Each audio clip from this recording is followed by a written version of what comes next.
This morning I'm working on chipping the Cooster. I love the process of chipping. I have a lot of fun with it. You can see I'm really happy with how, see if I can get it up here and get it in focus. I'm really happy with how that chipping is turning out. And it'll be detailed in the second video of the Cooster series. But there's nothing special. It's just some dry brushing, some spongering, and some brush painted chips. But I really enjoy this process. But that's not the point of this vlog. I went to look for a bottle of paint, and I was digging around in some of the drawers, the little plastic cabinets and drawers that I have of just all manner of paints and stuff like that I keep as spares. And I came across something that I forgot that I had found. It's this. Now you may be looking at that and going, why? That's a poorly painted Sherman tank there, John. Well, this tank I've had for over 40 years. This is one that I think it's an Airfix tank. It's the soft plastic, like the plastic army men are made of. If you've played with Airfix HO scale soldiers, it's from one of those sets. I don't even remember which one, but a friend of mine gave this to me in about 1978, so I would have been 11 years old. And you can see that I painted it. Now, when people say you have to prime, I mean, I agree. I prime. I understand priming and, when and why you should prime and all that. That's 42-year-old paint there. And the chipping that has happened, I think, has been from me handling it over the years, just looking at it. I used to play with this thing out in the backyard, and it's survived remarkably well. In fact, it kind of gave me a lump in my throat. There's still dirt on it. I mean, that's the dirt from a different day and a different time. Back when there wasn't any COVID or diabetes or overweight or debt. This is dirt from a younger, happier time, and it really makes me nostalgic looking at it. But I used to love playing with these. I've still got a large box, and maybe I ought to do a vlog on that sometime, of literally hundreds of the little HO scale soldiers. And I used to set them up. I was playing, essentially, I was playing Warhammer before there was Warhammer, because I would set them up and line them up out in this, we had this big giant concrete block.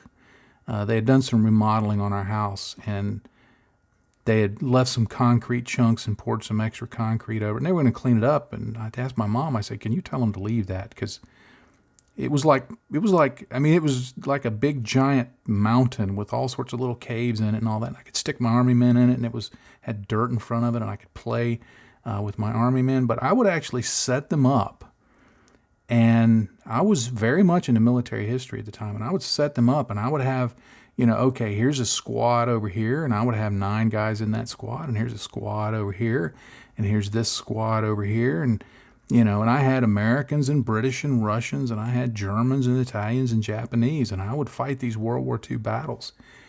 And I didn't just knock them over and things like that, but I would say, okay, this squad is going to fire on this squad.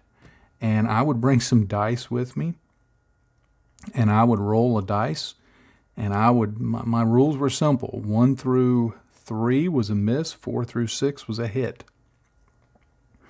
And I would roll, and if that squad hit the other squad, then I would roll my dice, and however many numbers came up on the dice would be how many would come out from the other squad. So, if I rolled a 5, and I would say, okay, this squad fired on this squad, well, they hit them, and then if I rolled a 4, 4 of those guys would come out of that squad, and they'd go back in the box. And I would just do little battles like that.